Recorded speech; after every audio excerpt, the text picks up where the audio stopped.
دوستان عزیز سلام علیکم. امروز من یک طرفی دهنا و جمهوری ازبکستان گذاشتم. یک دونه ورکنم با شما نشون میدم. در رو بچهای تاجیکی دیدیم. شهاب‌الدین همراهی میکرد. شهاب‌الدین جان سلام. بچهای تاجیکستان. سلام علیکم. این نوار تاجیکستان تماشا میکنه.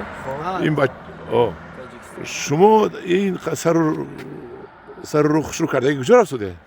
ما نیت داریم اولا سلام علیکم با مردم تاجیک. از روز 15 اپریل ما برآمدیم. نیت داریم که آسیای مرکزی را با همین چرخو بگردیم. اینا ازبکستان درآمدیم.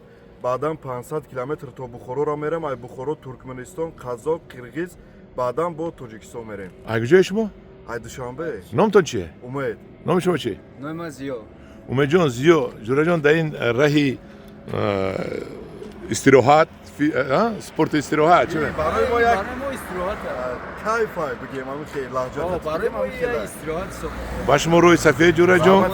انا از نام گروه انگور و باغ با شما سفری به خطر. خب در پناه خدا باشید. سفرتون به خطر. شهاب‌الدین جان شما هم رحمت کلام. انا هم جان عزیز ما اومدیم ازبکستان. یک تماشا کنیم کنی چی گپ بود از اینجا با شما خبر میدیم.